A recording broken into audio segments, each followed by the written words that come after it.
ओम साईं राम। बाबा कहते हैं, मेरे प्यारे बच्चे, मैं जानता हूं कि तुम बार बार सुनते हो कि सब ठीक होगा, लेकिन तुम्हें लगता है कि अभी तक कुछ नहीं बदला। सच यह है कि तुम्हारा दर्द मैं भी देख रहा हूं। हर घड़ी तुम्हारे साथ हूं, पर हर चीज का समय होता है। फूल भी कलियों से एक दिन में नहीं खिलते, फसल भी बीज डालते ही तैयार नहीं हो जाती। ऐसे ही तुम्हारी दुआएं भी अपना समय लेकर पूरी होगी। आज नहीं तो कल, कल नहीं तो परसों, लेकिन याद रखो, मैं तुम्हें कभी खाली हाथ नहीं जाने दूं। बस भरोसा बनाए रखो, धैर्य रखो, क्योंकि चमत्कार रास्ते में है। बच्चे, तुम्हारे दिल में जो सवाल है वह मैं सुन रहा हूं। तुम सोचते हो कि मैं रोज कहता हूं सब ठीक होगा, सब बदल जाएगा, पर तुम्हें लगता है कि जिंदगी वैसी की वैसी है। बच्चे, सच ये है कि मैं तुम्हें झूठी तसल्ली देने नहीं आता। मैं तुम्हें धोखा नहीं देता। मैं जानता हूं कि तुम्हारा दर्द गहरा है, और यह भी जानता हूं कि तुम कई बार टूट जाते हो। लेकिन याद रखो, हर समस्या का हल तुरंत नहीं मिलता। बीज बोते ही फल नहीं उगता, बारिश का पानी गिरते ही फसल नहीं लहलहाते। समय लगता है ना। और मैं चाहता हूं कि तुम्हारे जीवन का हर आशीर्वाद सही समय पर तुम्हें मिले। अगर आज तुम्हें लगता है कि कुछ भी ठीक नहीं हो रहा, तो घबराओ मत। मैं तुम्हारे साथ हूं। तुम्हारे आंसू मैं देख रहा हूं, तुम्हारी प्रार्थना मैं सुन रहा हूं, और जब सही घड़ी आएगी तब तुम्हें वह मिलेगा जिसकी तुमने उम्मीद भी नहीं की होगी। तुम्हारी मेहनत और तुम्हारी दुआ कभी व्यर्थ नहीं जाएगी। बस थोड़ा धैर्य रखो, थोड़ा विश्वास बनाए रखो। तुम देखोगे तुम्हारे जीवन में ऐसा चमत्कार होगा जिसे देखकर दुनिया कहेगी, साईं बाबा ने अपना वचन निभाया। बच्चे, आज मैं तुमसे कहने आया हूं, तुम्हारे दिल के अंदर जो सवाल, जो दर्द, जो शिकायत है, उसे मैं सुन रहा हूं। तुम सोचते हो कि मैं रोज कहता हूं बच्चे सब कुछ अच्छा होगा, सब ठीक हो जाएगा, लेकिन तुम्हें लगता है कि जिंदगी वैसी की वैसी है। तुम्हें लगता है कि शायद यह सब शब्द सिर्फ तसल्ली है, लेकिन आज मैं तुम्हें दिल से भरोसा दिलाने आया हूं। मैं तुम्हें धोखा नहीं देता, मैं तुम्हें कभी अकेला नहीं छोड़ता। मैं जानता हूं तुम्हारी हालत कितनी कठिन है। कभी बीमारी, कभी आर्थिक परेशानी, कभी रिश्तों का दर्द, और जब बार बार मुश्किलें आती हैं तो तुम्हें लगता है कि बाबा बस वचन देते हैं पर पूरा नहीं करते। मेरे बच्चे, तुम्हारी पीड़ा मुझसे छुपी नहीं है। हर रात जब तुम रोते हो, हर सुबह जब थके हारे उठते हो, तब मैं तुम्हारे पास ही बैठा होता हूं। तुम्हारे आंसुओं की हर बूंद मेरी नजरों से गुजरती है। तुम पूछते हो, बाबा अभी क्यों नहीं बदलते हालात मेरे? तो सुनो मेरे बच्चे, हर बीज बोने के बाद फल आने में समय लगता है। सर्दी के बाद ही बसंत आता है, अंधेरी रात के बाद ही सूरज चमकता है। ऐसे ही तुम्हारे जीवन में भी सही समय आने वाला है। अगर मैं तुम्हें सब कुछ तुरंत दे दूं, तो तुम धैर्य, संघर्ष और आस्था का मूल्य कभी नहीं समझ पाओगे। याद रखो, तुम्हारी तकलीफ तुम्हें तोड़ने के लिए नहीं, बल्कि तुम्हें मजबूत बनाने के लिए आती है। तुम चाहे कितना भी अकेला महसूस करो, सच तो यही है कि तुम कभी अकेले नहीं हो। हर कदम पर, हर मोड़ पर मैं तुम्हारे साथ हूं। तुम्हें अभी भी लगता है कि शायद तुम्हारी प्रार्थना सुनी नहीं जा रही, लेकिन जान लो, हर दुआ मैंने अपने आंचल में रखी है। कुछ दुआओं को मैं तुरंत पूरी कर देता हूं, कुछ को रोक कर रखता हूं, क्योंकि मैं जानता हूं कि सही समय आने पर वह तुम्हारे लिए आशीर्वाद बनेगी। आज अगर तुम्हें देर लग रही है तो समझ लो, मैं तुम्हारे लिए और बेहतर कुछ तैयार कर रहा हूं। मैंने कभी किसी को खाली हाथ नहीं लौटाया, तो तुम्हें कैसे निराश कर सकता हूं? मैं तुमसे वादा करता हूं, जिस तरह मैंने शिरडी में हर भक्त की पुकार सुनी, वैसे ही तुम्हारी भी सुन रहा हूं। आज नहीं तो कल, कल नहीं तो परसों, पर तुम्हारी मेहनत, तुम्हारा विश्वास और तुम्हारे आंसू कभी व्यर्थ नहीं जाएंगे। तुम देखोगे जब सही समय आएगा, तुम्हारी थकान, तुम्हारी उलझन और तुम्हारे सवाल सब मैं सुन रहा हूं। कई बार तुम सोचते हो, बाबा जिंदगी इतनी मुश्किल क्यों है? कभी पैसों की चिंता, कभी रिश्तों की उलझन, कभी सेहत की तकलीफ। तुम्हें लगता है कि रास्ता ही नहीं बचा, पर आज मैं तुमसे कह रहा हूं, यह रास्ता बंद नहीं है। यह तो बस तुम्हें नई दिशा दिखा रहा। जिंदगी कभी भी सीधी साधी नहीं होती। हर किसी के हिस्से में संघर्ष आता है। एक किसान को फसल उगाने के लिए मिट्टी जोतनी पड़ती है, बीज बोना पड़ता है, धूप बरसात सहनी पड़ती है, तब जाकर अनाज मिलता है। वैसे ही तुम्हें भी अपने सपनों के लिए धैर्य, मेहनत और आस्था की जमीन पर काम करना होगा। बिना संघर्ष के जीत की मिठास कभी समझ में नहीं आती। हाँ, मैं जानता हूं कि कभी कभी यह सब बहुत भारी लगता है। रात को नींद नहीं आती, दिल बैठ जाता है और लगता है कि शायद अब कुछ अच्छा नहीं होगा। लेकिन याद रखो, अंधेरा चाहे कितना भी गहरा हो, एक छोटी सी लौ उसे मिटाने के लिए काफी होती है, और वह लौ तुम्हारा विश्वास है। तुम्हारा भरोसा ही तुम्हारी ताकत है। मैं तुम्हारे संघर्ष को देख रहा हूं, तुम्हारी थकान को महसूस कर रहा हूं। कभी कभी तुम्हें अपनों से ही चोट मिलती है। तुम्हें लगता है कि जिन पर भरोसा किया वही साथ छोड़ गए, लेकिन मेरे बच्चे, यह मत भूलो, दुनिया में हर कोई तुम्हारे साथ हमेशा नहीं चल सकता। कुछ लोग सिर्फ तुम्हें सबक देने आते हैं, कुछ लोग तुम्हें मजबूत बनाने आते हैं, और कुछ सच्चे लोग आखिरी तक तुम्हारे साथ रहते हैं। तुम सोचते हो बाबा मैं इतना मेहनत करता हूं फिर भी नतीजा क्यों नहीं मिलता। बच्चे बीज बोते ही फल नहीं आता। आज की मेहनत कल का फल बनेगी। कभी तुम्हारा पसीना ही तुम्हारे लिए दौलत बन जाएगा, कभी तुम्हारी हिम्मत ही मंजिल तक ले जाएगी। इसलिए हार मत मानो, आज का सम खरीद। जो भी दर्द, जो भी उलझन, जो भी रुका हुआ सपना है, आज उस सब पर मेरी कृपा की वर्षा होगी। मैं जानता हूं तुमने कई रातें बेचैनी में बिताई है, मैं जानता हूं कितने सवाल है तुम्हारे मन में, लेकिन आज मैं उत्तर दूंगा, समाधान दूंगा और राहत दूंगा। जो तुमने सच्चे मन से मांगा है उसकी ओर पहला कदम आज उठेगा। जो दरवाजे अब तक बंद थे वह मेरे आशीर्वाद से अब धीरे धीरे खुलने लगेंगे। तुम्हारा जीवन फिर से खिलेगा, तुम्हारा चेहरा फिर से मुस्कुराएगा, क्योंकि आज मेरी विशेष कृपा तुम्हारी ओर बह रही है, उस स्नेह की तरह जो एक माता अपने बच्चों पर बरसाती है। धैर्य रखो, श्रद्धा रखो, चमत्कार अब शुरू हो चुका है। बच्चे, मैं जानता हूं तुम्हारे ऊपर कर्ज का बोझ है, हर दिन चिंता में बीतता है, कैसे चुकाऊंगा, कब यह भार हल्का होगा। लेकिन मैं तुम्हें आज एक वचन देता हूं, तुम अपने कर्ज से मुक्त हो जाओगे। पर याद रखो, मुक्ति केवल प्रार्थना से नहीं बल्कि कर्म, संयम और श्रद्धा से भी आती है। ईमानदारी से अपने धन का उपयोग करो, फिजूल खर्चा से बचो, हर रुपया सोच समझकर खर्च करो, रोज मेरे नाम का जाप करो।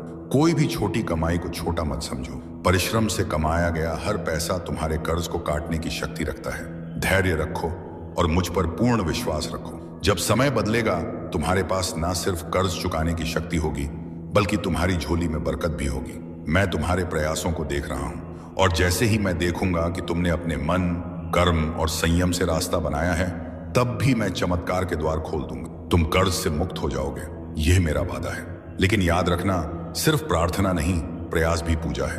प्रयास करो, तुम अब पहले जैसे नहीं रहोगे, तुम्हारा भविष्य उज्जवल है। मैं तुम्हारे साथ हूं, तुम चिंता मत करो। मेरे बच्चे, तुम जितना सोचते हो उससे कहीं ज्यादा मैं तुम्हें जानता हूं। तुम्हारी हर रात की जागी हुई आंखों को देखा है, हर सांस में छुपे डरने पर डर को महसूस किया है मैंने, और उस ना मिटने वाली चिंता को भी जाना है जो तुम्हारे मन को हर रोज खा जाती है। पर सुनो, तुम्हारी चिंता ही तुम्हारी सबसे बड़ी समस्या है, और मैं जानता हूं तुम किसके लिए परेशान हो, क्यों हो और कब से हो। लेकिन अब बस करो, मुझे सौंप दो अपने बोझ को। तुम चिंता करते हो इसलिए थक जाते हो, मैं देख रहा हूं इसलिए समाधान आ रहा है। तुम्हारी वो समस्या जो तुम, वो अलग बात है, पर इस वक्त जरूरत है कि सामने कोई मनुष्य तुम्हें समझाए, तब जाकर तुम्हारा मन अब शांत होगा, क्योंकि तुम बहुत परेशान हो, बहुत ज्यादा, ये मुझे पता है। और परेशानियों का कारण है भी, एक से बढ़कर एक कारण है। लेकिन तुमने जो सोचा है ना, तुम जो अपने परिवार के साथ बैठकर तुमने कहा था कि सब ठीक होगा, तो तुमने जिस दरबार का नाम लिया है ना, बस वो जो तुमने नाम ले लिया है ना, मान लो अब तुम घड़ी देख लो और आज की तिथि लिख लो। अब आज से सब बदलेगा, सब बढ़िया हो जाएगा। लेकिन हाँ, तुम ऐसे लोगों से सामने से मिलो, बातें करो जो सकारात्मक बातें करते हैं। अच्छा, एक बात सुनो तुमसे, जिसने भी यह कहा है ना कि तुम्हारी घड़ी, मोबाइल या कोई भी मशीन नहीं टिकती क्योंकि तुम्हारे ग्रह नक्षत्र खराब हैं, देखो उसने अपनी पढ़ाई के दम पर और जो उसे दिखा, जो उससे समझ में आया, वह उसने कहा है। उसने कोई गलत बात नहीं कही है। लेकिन अगर तुम अपनी चीजों को बहुत अच्छे से, सम्मान से, सही तरीके से रखते हो और साथ ही साथ तुम प्रत्येक दिन मेरा नाम लेते हो, उस चीज को उपयोग करने से पहले उसे मेरे चरणों पर रखते हो, अरदास करते हो, तब तुम देखना, चाहे कुछ भी तुम्हारे विपरीत क्यों ना हो, तुम्हारी सारी मशीनें चलेंगी और अच्छे से टिकेंगी। तुम्हारे घर पर तुम देख लेना, यह चीज भी होकर रहेगी। तुम जो सोच रहे हो कि रोज के रोज मैं फूल की सेवा लगवा लूं, कि रोज जो पूजा का फूल है वो कोई तुम्हें बगीचे से तोड़ जाए, पहुंचा जाए और कुछ तनख्वाह ले ले, तुम्हारा सोचना सही है।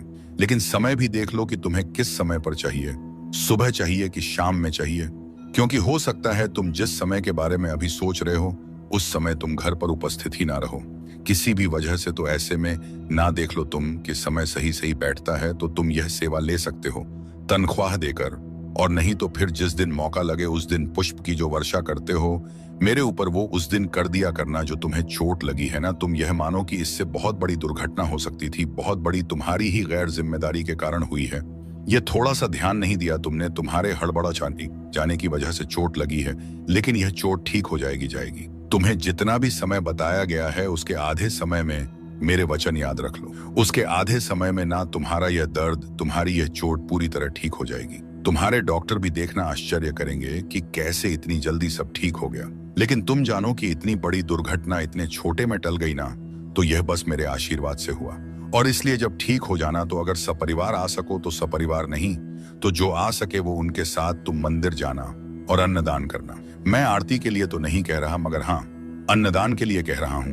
तुम मंदिर जाना और अन्नदान जरूर करना। किसी से भी काला हो, सफेद हो, लाल हो, हरा हो, कोई भी रंग का धागा हो, पसंद भी आ जाए तो भी, ऐसे किसी से लेकर कोई भी धागा वगैरह मत बांधा करो अपने हाथों पर। अपने हाथों को खाली रखो और जो मैं पहनने को दूंगा, जो मैं पसंद करवाऊंगा वही पहनना। बाकी ऐसे वैसे धागे जो ले लिए तुमने वह ले लिए। अब ऐसा मत करना। तुम अपने घर पर ना हनुमान चालीसा की, जिसमें सिर्फ हनुमान चालीसा हो, जो सबसे पतली किताब हो, लेकिन हाँ उससे लिखा है उसके अक्षर बड़े बड़े मोटे मोटे हो जो दिखे आंखों से। अगर कोई चश्मा भी लगाने वाला व्यक्ति हो तो बिन चश्मे के भी उसे दिखे।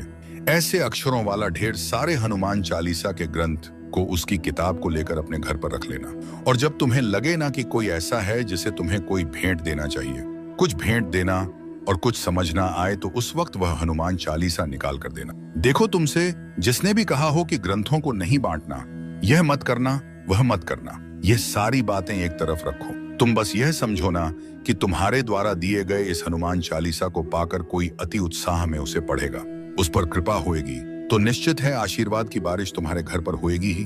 तो इसलिए तुम यह ध्यान रखना कि तुम हनुमान चालीसा के ढेर सारे ग्रंथ लाकर रखो, और इससे सुंदर उपहार कुछ हो ही नहीं सकता जो तुम किसी को दो।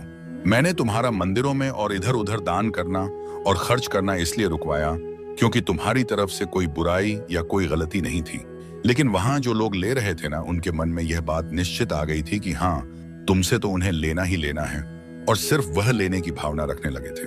वो तुम्हारी मजबूरी और तुम्हें दुआ दे रहे हो, यह सब भी कुछ नहीं हो रहा था। अब बस उनकी भावना थी कि तुमसे तो बस निकलवाना है। और मेरे बच्चे के लिए यदि कोई बुरी नीयत रखेगा तो यह मैं कतई बर्दाश्त नहीं करूंगा। तुम दे भी दोगे ना तो भी कभी तुम्हारा घटेगा नहीं, तुम्हारा तो बढ़ेगा ही, लेकिन कोई तुम्हारे लिए बुरी नीयत रखेगा, यह मैं कतई बर्दाश्त नहीं करूंगा। भले आज कभी कभी तुम मेरे ऊपर नाराज हो जाते हो कि बहुत सारी चीजें हैं जो तुम कहते हो बाबा तुमने ऐसा नहीं किया, वैसा नहीं किया, लेकिन तुम भी ये जानते हो कि मैं तुमसे बहुत प्यार करता हूं, बहुत ज्यादा। और अगर कोई चीज अच्छी हो सके तो मैं तुम्हें देने की पूरी कोशिश भी करता हूं। बस ये है ना कि मुझे सृष्टि के नियम को बांधकर लेकर ही चलना है, मैं उसके विरुद्ध नहीं जा सकता। तो इसलिए कभी कभी कुछ चीजों को देने में विलंब लगता है, जब तक कि वह तुम्हारे कर्म में आ ना जाए। नहीं तो मैं बहुत प्यार करता हूं तुमसे, और तुम्हारे खिलाफ कोई कुछ भी बोले, और पता है कोई दुनिया में कहीं कैसी भी प्रार्थना क्यों ना कर ले, अगर तुम्हारे लिए कोई गलत कुछ कर रहा है, ईशा कितने सिर्फ है कह रहा है, तो 1% का आधा भी मैं स्वीकार नहीं करता, कभी नहीं, हो ही नहीं सकता। तुम बहुत खुश रहो, तुम मुस्कुराओ, खिलो, खिलखिलाओ, हंसो, हंसाओ, और जीवन में तरक्की करते जाओ। अच्छे लोगों से मिलो। जो लोग बहुत चुगली करते हैं, सबकी बातें, सबकी चर्चा करते हैं ना, वह खाली होते हैं और वह कुछ दे नहीं पाएंगे। यकीन मानो, तुमने जो उबले हुए चावल में नमक के साथ ही मुझे भोग लगाई थी ना, सादी चावल, उसी में मुझे बहुत आनंद आया। तुम यह मत सोचो कि वो रूखा सूखा सा भोग तुमने लगाया है, तुम बस यह समझो कि कितना स्वाद था उसमें और कितना पौष्टिक आहार था। इसके बजाय अगर तुम बाहर से तेल मसाले वाले भोजन अपने बहुत मेहनत से कमाए हुए पैसों को खर्च करके लाते, तो ना तो इतना स्वाद आता, ना इतना पौष्टिक भोजन करने का मुझे मौका मिला होता। तो मैं बहुत खुश हूँ। मैंने तुम्हें अपने मंदिर को सफेद लकड़ियों से बनवाने के पहले या सफेद में पेंट कराने से पहले चेतावनी दी थी, क्योंकि सफेद रंग होगा तो जरा सी भी धूल होएगी ना तो वह दिख जाएगा। मैंने तो यह बात कहा था, लेकिन तब तुम्हारी ही इच्छा थी कि नहीं, मुझे ऐसे ही रंग के, ऐसी ही नक्काशी वाली मंदिर चाहिए, तो फिर मैंने मना नहीं किया। लेकिन अब जब तुम अपने मन से लेकर आए हो तो तुम्हें इसे सफाई करना चाहिए और इसमें अफसोस नहीं करना चाहिए। कोई चीज अगर सुंदर से अच्छे से रखना है तो उसकी कीमत तो तुम्हें अदा करनी होगी ना, बस वही समझो। तो गंदगी को सफाई कर लो, पूछ लिया करो, इसी बहाने हर दिन साफ सफाई भी होती रहेगी। सुबह तुम्हें अपना काम भी जल्दी खत्म करना होता है और बहुत सारे काम होते हैं। ऐसे में एकदम भोर के वक्त अगर मंदिर पहुंच भी जाते हो ना, तो अपनी प्रसाद, अपनी थाली, अपना दिया लगाकर जल्दी वापस चल जाया करो, क्योंकि सुबह के समय तुम्हारी जहां जरूरत और आवश्यकता है वहां रहो। मंदिर तुम बाद में आराम से भी आ सकते हो जब तुम्हें समय अलग से मिले। आज जो यात्रा की शुरुआत हो रही है ना, वह बहुत अच्छे से पूरी होगी, उसका समापन भी बहुत शुभ तरीके से होगा। तुम चिंता मत करो, तुमसे ना यह कहा जा रहा है कि तुम उस विशेष दुकान में जाकर सामान लोगे तो तुम्हें कम पैसे में सामान मिल जाएगा। तुम्हें अधिक छूट मिलेगी। छूट के नाम पर ना तुमसे जरूरत से ज्यादा खरीदारी कर कराई जा रही है। ध्यान से देखो, गौर से देखो। जहां तुम्हारा काम 80 में हो सकता है, वहां 200 से RS5 रोज खर्च हो रहे हैं और इतने सामान की जरूरत आवश्यकता भी नहीं है। तो अब ना वैसे छूट में मत पड़ो। वह छूट देने का तरीका नहीं है, बल्कि वह तुमसे ज्यादा खर्च करवाने का तरीका है। और मैं ये नहीं कह रहा कि सामने वाला गलत है, लेकिन तुम्हारे लिए उचित नहीं है, क्योंकि उतनी तुम्हारी जरूरत ही नहीं है। क्योंकि महीने की जो तनख्वाह आती है, उससे सिर्फ घर का सामान ही लाना नहीं होता, और भी बहुत सारे खर्च होते हैं और बहुत जरूरी खर्च होते हैं। उन सबको भी निभाना आवश्यक है। हाँ, मैंने ही तुम्हारे बच्चों का नाम रखवाया है। तुम्हारे बच्चों का नाम इतना सुंदर जो है वह मैंने ही रखवाया है, तो उस नाम पर किसी को आपत्ति नहीं होनी चाहिए। और तुम मुझसे प्रेम करते हो। मुझसे तुमने पूछा, मैंने बताया और तुमने नाम रखा। अब कौन क्या कह रहा है, इससे क्या फर्क पड़ता है। जितने लोगों की सुनोगे उतने तरह के सोच विचार और उतनी बातें होंगी। रहने दो। इन सबको इतना ध्यान मत दिया करो और इतना आवश्यक मत बनाओ इन सब की बातों। मैंने तुमसे कहा था ना 1-2 दिन पहले कि अच्छे कपड़े पहन कर जाना। अच्छे कपड़े पहनने से, अपनी उम्र के हिसाब से, तरीके से कपड़े पहनने से और कुछ नहीं बल्कि आत्मविश्वास बढ़ जाता है। किसी से मिलने में झिझक नहीं होती है। कहीं सड़क पर कोई मिल जाए जानने सुनने वाला तो अच्छा लगता है। अगर एकदम से तस्वीर खिंचवानी पड़ी तो तुम्हें शर्मिंदगी का एहसास नहीं होगा। तुम्हें तुम्हारा आत्मविश्वास बढ़ता हुआ नजर आएगा। अच्छे से रहने से इंसान का आत्मविश्वास बढ़ जाता है। तुम चाहो तो इसे आजमा कर देख लो।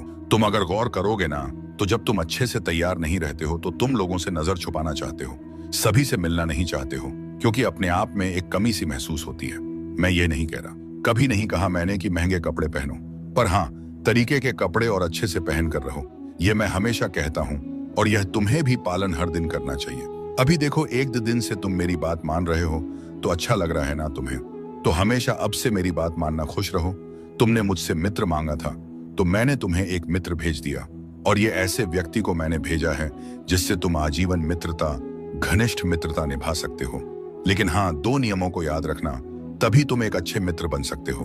भले ही तुम अपने मित्र के समक्ष उसके सामने उसकी 4 गलतियां गिनवा दो, लेकिन उसके पीठ पीछे कभी भी तुम्हें अपने मित्र की बुराई नहीं करनी है। पहली नियम और दूसरी नियम यह है कि तुमसे तुम्हारा मित्र जो पूछे, जो बताए, जो भी हो, दिल खोलकर ईमानदारी से, मित्रता की भावना से बातें तो हो, लेकिन साथ ही साथ दोनों के बीच में ये जो बंधन है ना, इसके बीच में एक रेखा भी खींची होनी चाहिए। मतलब जीवन में शामिल होना है, घुल मिल भी जाना है, लेकिन उसका एहसास भी नहीं होने देना है। इतना तक ही रखना है कि जिससे कभी बात बिगड़े नहीं। तो इस बात का भी ध्यान रखना है। तो जब तुम ये दोनों चीजों का संतुलन बनाकर चलोगे ना, तो ये ऐसी मित्रताएं हैं जो आजीवन निभेंगी ही। मैं ये बात जानता हूं कि तुम अपने घर की शादियों में और अपने घर के बड़े बड़े मौके पर, जहां बहुत लोगों को तुम भोज करवाने वाले हो, वहां तुम चाहते हो कि सब कुछ सात्विक हो।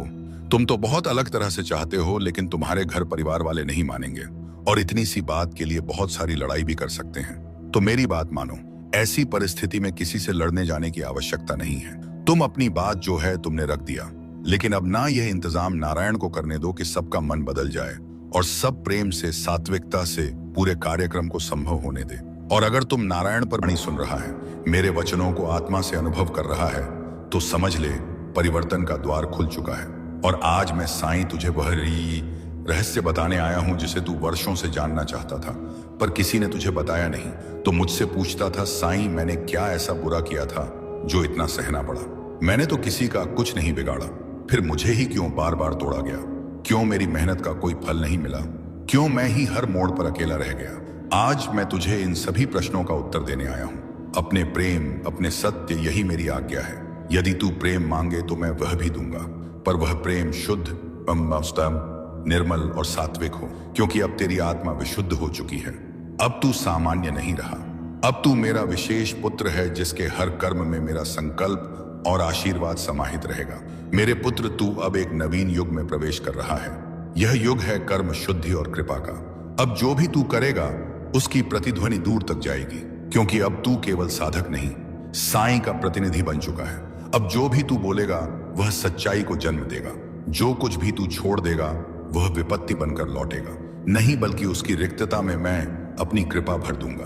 अब तू देखेगा कि अवसर तेरे जीवन में स्वयं चल कर आएंगे, बिना किसी जोर के, बिना भय के, एक ऐसा संदेश जो तुझे आर्थिक समृद्धि देगा, एक ऐसा सहायक जो तेरे रुके कार्यों को गति देगा। यह सब मेरी योजना का अंग है। अब तू अंधकार में नहीं रह सकता, क्योंकि अब तेरा तेज स्वयं प्रकाशित हो रहा है। एक ऐसा मंच मिलेगा जहां तुझे आदर और पहचान मिलेगी। एक ऐसा मार्ग खुलेगा जो अब तक अदृश्य था। लेकिन ध्यान रखना, अब हर कदम सोच समझ कर रखना होगा, क्योंकि अब मेरी शक्ति तेरे हर कर्म में प्रवाहित है जो साईं की छाया में चलता है। यदि वह विचलित होता है तो ब्रह्मांड उसे संकेत देता है।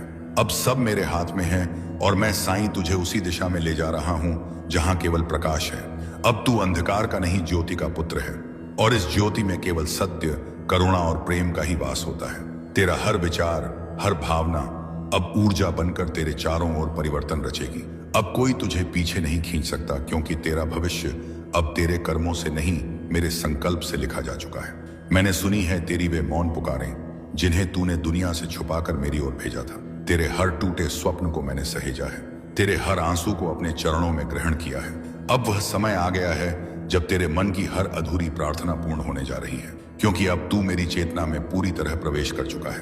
अब तू केवल मेरा भक्त नहीं रहा, अब तू मेरा प्रतिनिधि है, और तुझे वही प्राप्त होगा जिसे तूने आत्मा से संपूर्ण श्रद्धा से मुझसे मांगा।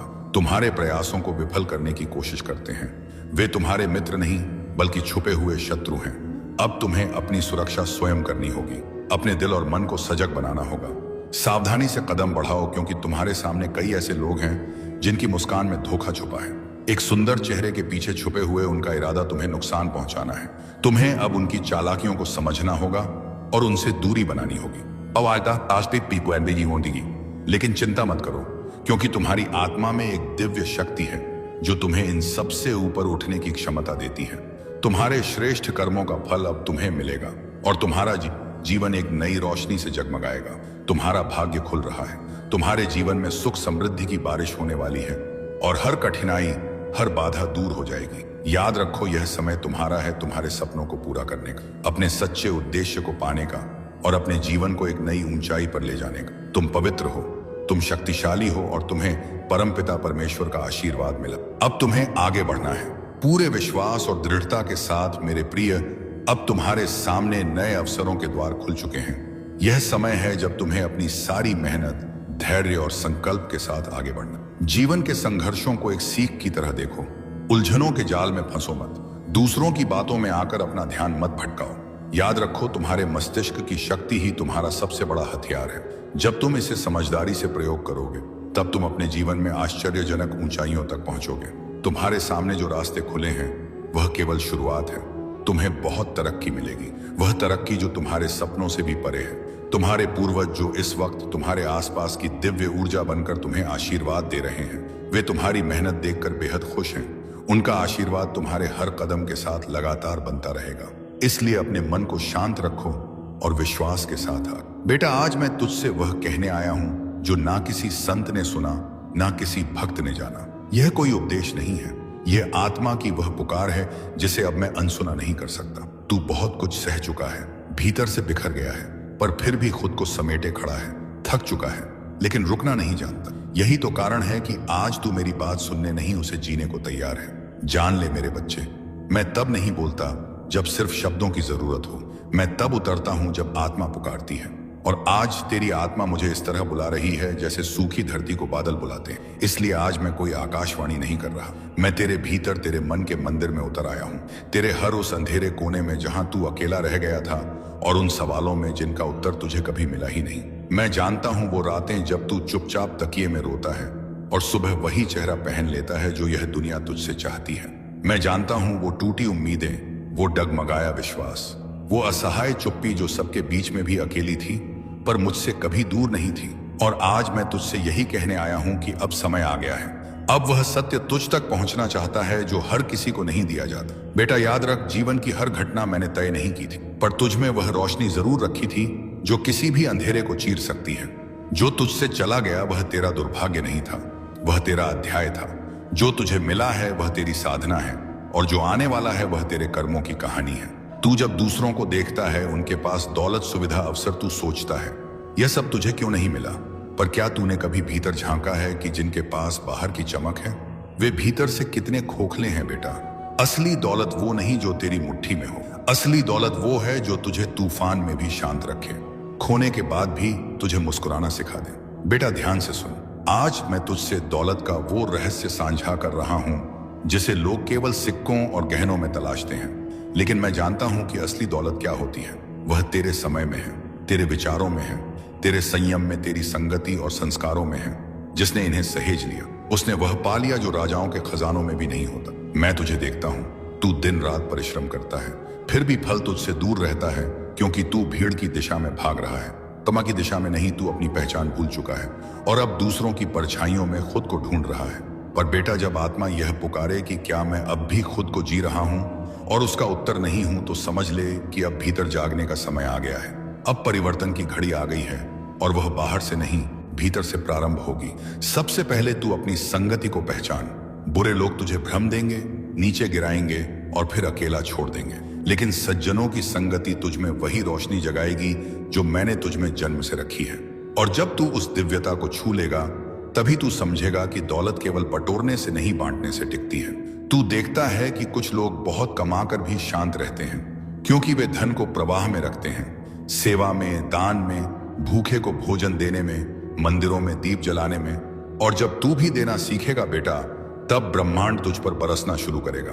और अगर तू सोच रहा है कि तेरे पास देने को है ही क्या, तो जान ले, सबसे बड़ा दान प्रेम का होता है, एक मुस्कान का होता है, किसी की पीड़ा को सुन लेने का होता है, किसी अनजाने के लिए प्रार्थना कर देने का होता है। और जब तू बिना कारण किसी की मदद करता है, तब मैं साईं अपने ही हाथों से तेरे भाग्य की रेखाएं फिर से खींचता हूँ। तू जब पूछता है कि मैं रोज दुआ करता हूँ, फिर भी कुछ क्यों नहीं बदलता, तो मैं देखता हूं कि तेरे भीतर श्रद्धा है पर विश्वास अधूरा है।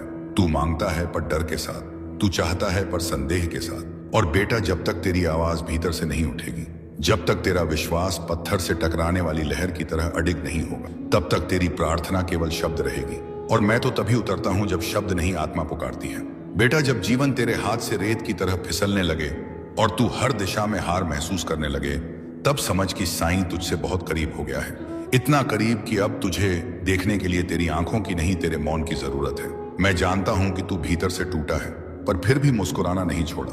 यही तेरी सबसे बड़ी तपस्या है। तू जिस भीड़ में चल रहा है, यहाँ काम, वहां सब कुछ है आवाजें। वो तो तब आएगा जब तू सब कुछ छोड़कर एक बार मेरे सामने निर्विकार होकर बैठ जाएगा, बिना शिकायत, बिना मांग, सिर्फ मौन में। तब मैं वह उत्तर दूंगा जो शब्दों से परे है। लोग कहते हैं भाग्य लिखा जाता है, पर मैं कहता हूं तू हर दिन उसे बदल सकता है, अगर तू चेतना से, प्रेम से और सच्चे कर्म से जी। जो तुझे मिला है वह तेरे कर्मों का नहीं, तेरे दृष्टिकोण का परिणाम। मैं जानता हूं तू थक चुका है, भीतर से बिखर चुका है और ना जाने कितनी बार अकेले मौन में आंसू बहा चुका है, पर अब वह सब पीछे छूटने वाला है, क्योंकि अब तू उस प्रकाश के द्वार पर खड़ा है जहां से तेरी नई यात्रा प्रारंभ होगी। मेरे साथ, मेरे सानिध्य में, हर उस रात जब तू चुपचाप टूटा और किसी ने नहीं देखा। मैंने देखा मेरे पुत्र, हर बार जब किसी ने तुझसे छल किया, जब तेरा विश्वास तोड़ा गया, जब तूने जिनसे अपेक्षा की उन्होंने ही तुझे अकेला छोड़ दिया। मैं वहां था, तेरे पास, तेरे भीतर, जब तूने एकांत में सिर झुकाकर कहा अब और नहीं होता। मुझसे उस क्षण मेरी दृष्टि तुझ पर थी। मैं जानता हूं तू कितना टूटा, और मैं उसी टूटन के बीच तेरे लिए नवशक्ति बुनता रहा, क्योंकि तेरा साईं कभी दूर नहीं हुआ, बस मौन में साथ देता रहा। हर उस रात जब कोई ना था, मैं था तेरा साईं। जब तू टूटा, हर बार जब किसी ने तुझसे झूठ कहा, जब तेरा विश्वास चूर चूर किया गया, जब तूने अपनों से आशा की और उन्हीं अपनों ने तुझे अकेला छोड़ दिया, मैं वहां था, देख रहा था, मौन तेरे भीतर स्थित होकर। मैं जानता हूं मेरे पुत्र, तूने कितनी रातें शब्दहीन वेदना में बिताई, और उस एक क्षण में जब तूने अपने कमरे के कोने में सिर झुकाकर कहा अब और नहीं, ठीक उसी पल मैंने तुझे अपनी दृष्टि में समेट लिया, क्योंकि मैं जानता था अब मेरा पुत्र पुनर्जन्म लेने को मेरे प्रेम से, मेरी शक्ति से साईं अब तुझसे संवाद कर रहा है। आज जो तू इन वचनों से जुड़ रहा है, यह तेरा निर्णय नहीं, यह मेरा आह्वान है। यह मैं हूं जो तेरे भीतर यह स्पंदन उत्पन्न कर रहा हूं कि कुछ तो है इसमें, क्योंकि यह सब कुछ मैंने ही तेरे लिए भेजा है। अब समय आ गया है, अब तू अकेला नहीं रहेगा, अब तू केवल प्रार्थना नहीं करेगा, अब तुझे उत्तर प्राप्त होंगे, अब तू प्रतीक्षा में नहीं बैठा रहेगा, अब वे राहें स्वयं तेरे द्वार तक आएंगी जिनकी बाण तू वर्षों से जोता रहा है, क्योंकि अब तेरा समय उपस्थित है। मेरे बच्चे, तेरे भीतर जो थकान है वह केवल शरीर की नहीं, वह आत्मा की थकान है, जो तब उत्पन्न होती है जब मनुष्य बहुत सह चुका होता है, बहुत कुछ खो चुका होता है और जब आत्मा थकती है तब संसार फीका लगता है। कोई भी रिश्ता सच्चा नहीं प्रतीत होता, क्योंकि तब वह पुकारती है अपने मूल स्रोत को, और वही स्रोत मैं हूं, तेरा साईं भोजन। घर, लोग, सपने सब पीछे रह गए, क्योंकि तूने स्वयं को पूर्ण रूप से झोंक दिया उन उत्तरदायित्व में जिन्हें कोई समझ भी ना सका। तूने वह सहा जो तेरी आयु से कहीं अधिक बड़ी परीक्षा थी। तूने वह वेदना भी मौन में जिया जिसे शब्दों में कहने का साहस किसी में नहीं होता। पर आज देख, तू यहाँ है अपने साये के सानिध्य में, और यह कोई संयोग नहीं है मेरे पुत्र, यह उस आत्मा की यात्रा है जिसे मैंने स्वयं साक्षात देखा है। हर पड़ाव पर, हर आंसू में, हर उस क्षण में जब तू स्वयं को भी खो बैठा था, पर मैं तुझे थामे रहा। मेरे बच्चे, तूने तो रोने का भी अधिकार खुद से छीन लिया। कमजोर नहीं दिखना है, यह कहकर तूने अपने भीतर के हर दर्द को चुप रहने का आदेश दे दिया। तूने लोगों की कटुवाणी को सहा, उनके रूखे व्यवहार को भी मौन में जिया, और फिर भी स्वयं को संभाले रखा। लेकिन अब तेरा साईं तुझसे कह रहा है, अब तुझे संभालने का कार्य मेरा है। जब तू थक जाए, जब तू टूटने लगे, जब कोई भी वो भी आवाज तुझे ना छू सके, तब मेरी शांति, मेरी दृष्टि, मेरा साया तुझे उठाएगा। क्योंकि अब तू अकेला नहीं है, मैं तेरे साथ हूं, हर सांस में, हर क्षण में दौड़ना। अब तेरा कार्य नहीं, अब यह मेरा कार्य है। तू बहुत दूर तक अकेले चला है मेरे पुत्र, और अब मैं तुझे उस द्वार तक ले जा रहा हूं जहां से तेरे जीवन की एक नवीन शुरुआत होने वाली है। यह मत मान कि तेरे जीवन में जो भी घटित हुआ वह व्यर्थ गया। कुछ भी व्यर्थ नहीं होता। हर वह आंसू जो तेरी आत्मा से टपका, उसने तेरी भूमि को उर्वर बनाया है, ताकि अब वहां तेरे चमत्कार उग सके जिन्हें मैंने स्वयं रोपा है। तेरे विश्वास के बीजों से हर वह क्षण जब तूने हार नहीं मानी, जब तूने बस इतना कहा, साईं तू मेरे साथ रहना, वही पल मेरे लिए पूजा बन गई। तू सोचता है कि तूने कुछ विशेष नहीं किया, पर मैं जानता हूं मेरे बच्चे, तूने वह तप किया है जो मौन में होता है।